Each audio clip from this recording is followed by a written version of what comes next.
રાધે કૃષ્ણ, રાધે રાધે મિત્રો. તો આજે આપણે બનાવીશું મિક્સ કઠોળનું શાક.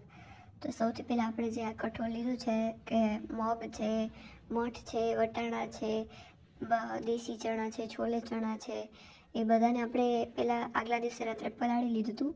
પછી બીજા દિવસે હવે આપણે એને વોશ કરીને બાફવા મૂકી દઈશું. આવી રીતે બધું થોડુંક થોડુંક કઠોળ લઈને એને મિક્સ કરી દેવાનું. હવે બફાય ત્યાં સુધીમાં આપણે ગ્રેવી બનાવી લઈશું. એટલે અહીંયા આપણે સિંગદાણા એડ કર્યા છે જેનાથી ગ્રેવીનો ભાગ જાડો થાય. અહીંયા આપણે આ ડુંગળી એડ કરી છે. હવે આપણે એમાં લસણ એડ કરી દઈશું. ત્યારબાદ હવે આપણે એમાં આ જે લીલા ધાણા છે એને પણ એડ કરી દીધા છે. લીલા ધાણાને પણ ગ્રેવીમાં એડ કરવાથી એનો સ્વાદ બહુ સરસ આવે છે. અહીંયા આપણે ટમેટા એડ કરી દીધા છે.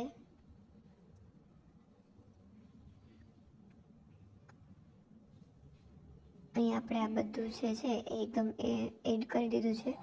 હવે આપણે એમાં જે લીલા મરચાં લીધેલા છે, લીલા અને લાલ, એ બંને પણ એડ કરી દઈશું. બધી જ વસ્તુઓની આપણે ગ્રેવી બનાવી નાખશું, મિક્સ ગ્રેવી બનાવી નાખશું કે જેનાથી સ્વાદ એકદમ સરસ આવે અને જેનાથી જે રસો છે એ પણ એકદમ જાડો થાય.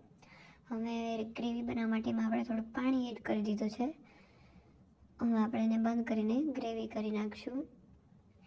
તમે જોઈ શકો છો કે અહીં આપણે ગ્રેવી તૈયાર છે. આપણે એક પેન પર ગરમ તેલ કરવા મૂકી દીધું છે. એમાં આપણે જીરું એડ કરી દીધું છે. જીરું અને રાઈ એડ કરી દીધું છે. હવે તેલ એકદમ આવી છે એટલે આપણે લીમડો પણ એડ કરી દીધો છે. હવે આપણે હિંગ એડ કરી દીધી છે. હવે એમાં આપણે જે ગ્રેવી બનાવેલ છે એને પણ આપણે એડ કરી દઈશું. પછી થોડીક વાર માટે 1 મિનિટ માટે એને હલાવીશું અને મિક્સ કરીશું. ત્યારબાદ હવે જે આપણે ધાણા જીરું મસાલો છે એ એડ કરી દીધો છે. હવે આપણે એમાં હળદર મસાલો પણ એડ કરી દઈશું. હવે આપણે એમાં મીઠું પણ એડ કરી દઈશું અને હવે આપણે જે મરચું મસાલો છે એ એડ કરી દઈશું. મરચું મસાલો તમે તમારા સ્વાદ પ્રમાણે એડ કરી શકો છો. હવે આપણે એને હલાવી દઈશું, એકદમ મિક્સ કરી નાખશું કે જેનાથી ગ્રેવી પણ એકદમ પાકી જાય અને જે બધા મસાલા છે એ પણ એકદમ મિક્સ થઈ જાય. તો હવે આપણે એને 2 મિનિટ સુધી હલાવીશું. જ્યાં સુધી મિક્સ થઈ જાય ત્યાં સુધી એકદમ હલાવ્યા રાખવાની. હવે એમાં આપણે થોડુંક પાણી એડ કરી દઈશું કે જેનાથી જે એકદમ સરળતાથી પાકી જાય. ત્યારબાદ હવે જે આપણે બફાઈ ગયેલું કઠોળ છે મિક્સ, એને એડ કરી દઈશું.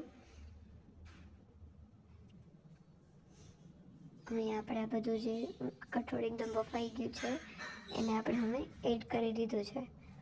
હવે આપણે આ જે કઠોળ છે એને પણ મિક્સ કરી લઈશું. એકદમ સરખું મિક્સ થઈ જાય ત્યાં સુધી મિક્સ કરવાનું છે. 2 મિનિટ સુધી હલાવીશું એટલે આ એકદમ મિક્સ થઈ જાય.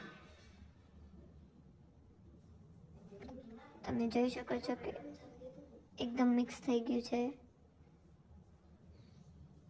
હવે આપણે એને 2 મિનિટ સુધી ચડવા દઈશું.